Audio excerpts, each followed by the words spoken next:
Dear students, business management के जो syllabus हैं उसमें जो पहला पेपर है बीकॉम पार्ट 2 में, वो है कंपनी लॉ। मैं doctor Harman Singh, department of business administration, SPC government college Ajmer से आपको ये पेपर पढ़ाऊँगा। क्योंकि आपने बिजनेस लॉ पढ़ा हुआ है पार्ट 1 में, तो आपको अब ज़्यादा परेशानी नहीं होगी कंपनी लॉ पढ़ने में, क्योंकि आप जो लीगल टर्म्स हैं, जो जनरल लीगल टर्म्स हैं, उनसे बहुत फेमिलियर हो चुके हैं। और लॉ में इन जनरल टर्म्स का बहुत बड़ा रोल रहता है, तो आपको ये पढ़ने में ज़्यादा परेशानी नहीं आएगी।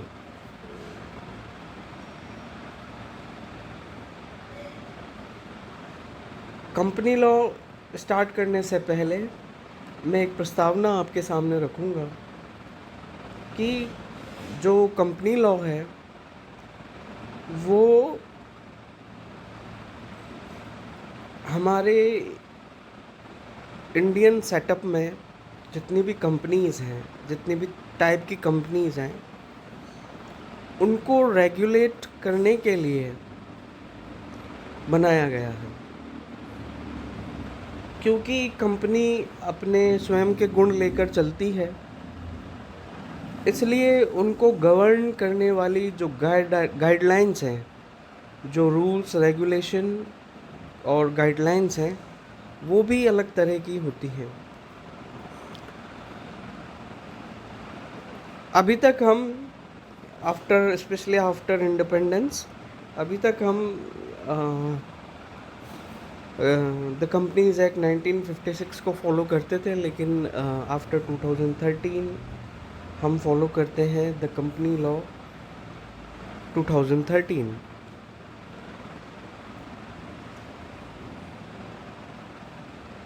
पुराना जो कंपनी लॉ था उसमें जो प्रोविज़न्स थे, जो रूल्स रेगुलेशन और गाइडलाइंस थी और जो प्रोविज़न्स थे, उनके साथ में ही फॉर्म्स थे। मैं आपको एग्जांपल दूं तो सेक्शन 25 डील करता था कंपनी के डेफिनेशन से, तो उनके जो एनेक्सर्स थे वो वहीं पर अटैच्ड थे। लेकिन कंपनी लॉ 2013 में उन एनेक्सर्स को अलग कर दिया गया है। जब हम आगे के टॉपिक्स पढ़ेंगे तो आपको पता लगेगा कि जो फॉर्म नंबर्स हैं वो दूसरे एक्ट का पार्ट है और वो सेपरेट है बिल्कुल। ऐसा शायद इसलिए किया गया ताकि प्रोविज़न्स को स्टडी करने में कहीं फॉर्म्स बीच में ना आए और कोई एक स्ट्रीमलाइनिंग हो जाए प्रोविज़न्स की, रूल्स की, रेगुलेशंस की और गाइडलाइंस की। कंपनी के बारे में आप 12th क्लास से पढ़ते आ रहे होंगे, थोड़ा थोड़ा थोड़ा। तो हम वो आपका बेसिक था, यहाँ पर हम एडवांस होंगे और लगभग कंपनी बनने से लेकर कंपनी के डिसॉल्व होने तक या लिक्विडेट होने तक हम सारे प्रोविज़न्स को पढ़ने वाले हैं।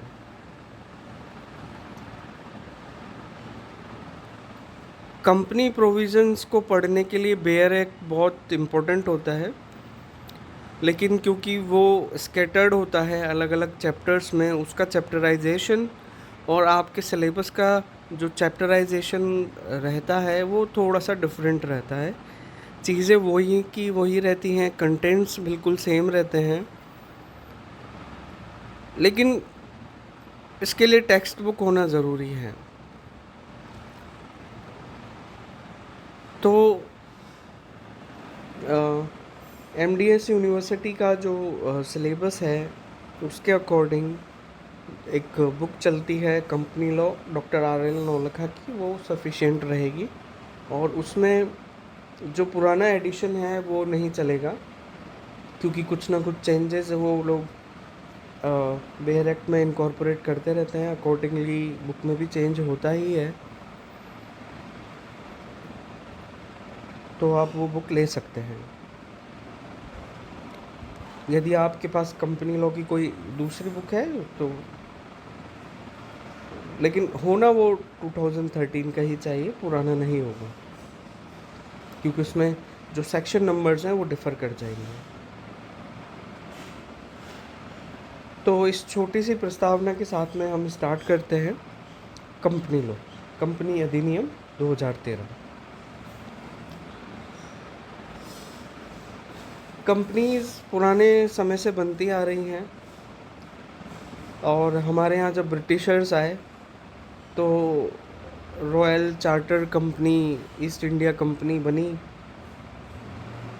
और उसके बाद में धीरे धीरे धीरे धीरे जैसे ही जैसे जैसे इन्वेस्टमेंट सॉरी जैसे जैसे चीज़ें बदलती गई और इन्वेस्ट करने की जो विधियां हैं वो भी चेंज होती गई, तो साथ में कंपनीज भी बदलती गई।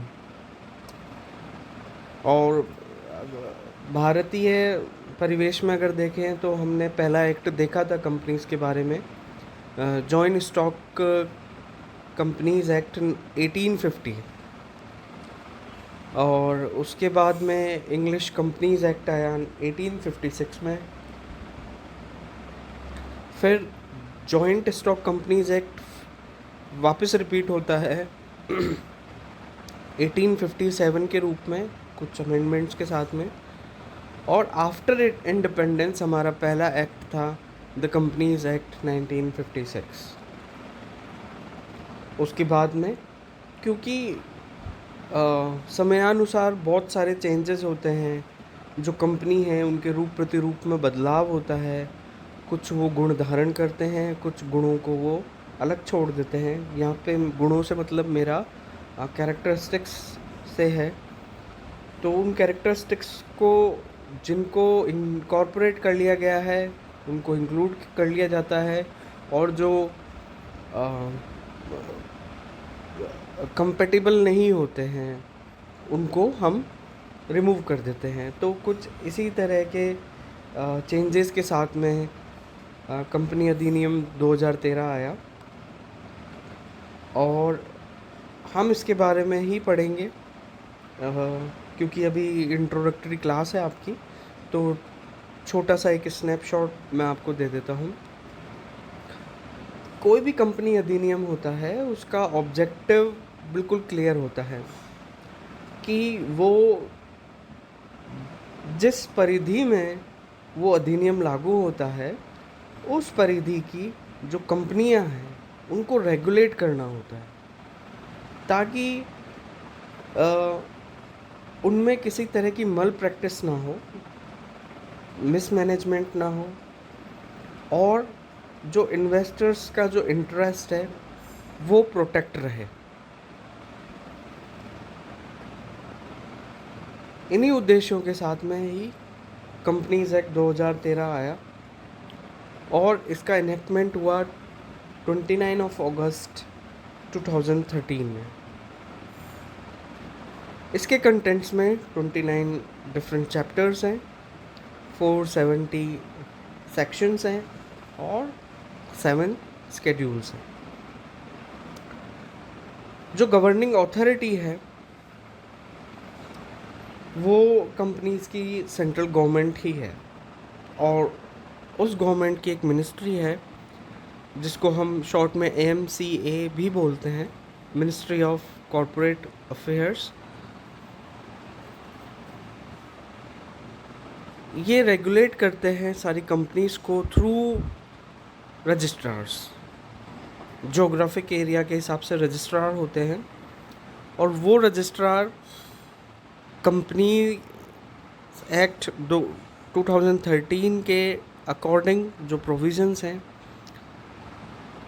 वो कंपनी के जो क्रियाकलाप हैं, जो एक्टिविटीज़ हैं, डेली बिजनेस ऑपरेशंस हैं, इन्वेस्टमेंट है, मार्केट्स हैं, उनको रेगुलेट करते हैं, ताकि इन्वेस्टर्स का एटलीस्ट इन्वेस्टर्स का जो इंटरेस्ट है वो प्रोटेक्ट रहे।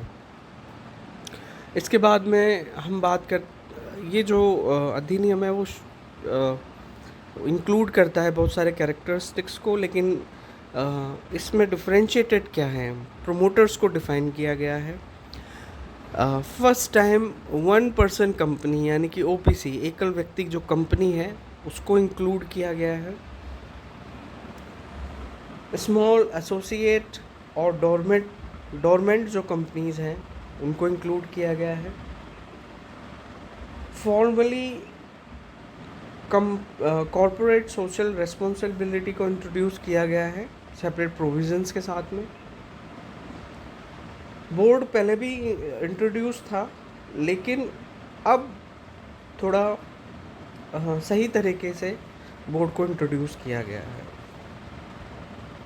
तो आप इन सभी चीज़ों के बारे में पढ़ेंगे और नेक्स्ट लेक्चर में हम डिस्कस करेंगे कुछ जो नए फीचर्स हैं 2013 के एक्ट के, उनको हम डिस्कस करेंगे। आई होप एक सिंपल इंट्रोडक्शन आपको मिल गया होगा ताकि आप शुरू कर सकें पढ़ना कंपनी लॉ 2013 को। एग्ज़ाम की दृष्टि से देखा जाए तो बहुत रिगरस क्वेश्चन भी पूछे जा चुके हैं, डीप क्वेश्चन पूछे जा चुके हैं। तो मेरा रिकमेंडेशन ये रहेगा आपके लिए कि आप जब भी ये वीडियो लेक्चर सुने यूट्यूब पर, तब आप कॉपी पेन लेकर बैठे और आपको पता चल जाएगा कि मैं कहाँ पर स्ट्रेस दे रहा हूँ इस पर्टिकुलर टॉपिक में। तब आप वहाँ पर वीडियो को पॉज कर उस पर्टिकुलर पॉइंट आपको पीपीटी में दिख जाएगा। इसकी जो पीडीएफ है वो आपको डिस्क्रिप्शन बॉक्स में मिल जाएगी। तो आप वहाँ पर वीडियो को पॉज करके वो चीज़ लिख लें और आपके स्मार्टफोन में अलग फ़ोल्डर बनाकर कंपनी एक्ट का वो जो पीडीएफ आपको मिलेगी उनको सेव करते चलें, ताकि आप जब भी रिवीजन करें तो वो चीज़ें बिल्कुल आपको क्रम से मिल जाएं, ताकि आपको रिवीजन करने में कोई समस्या ना हो। Thank you.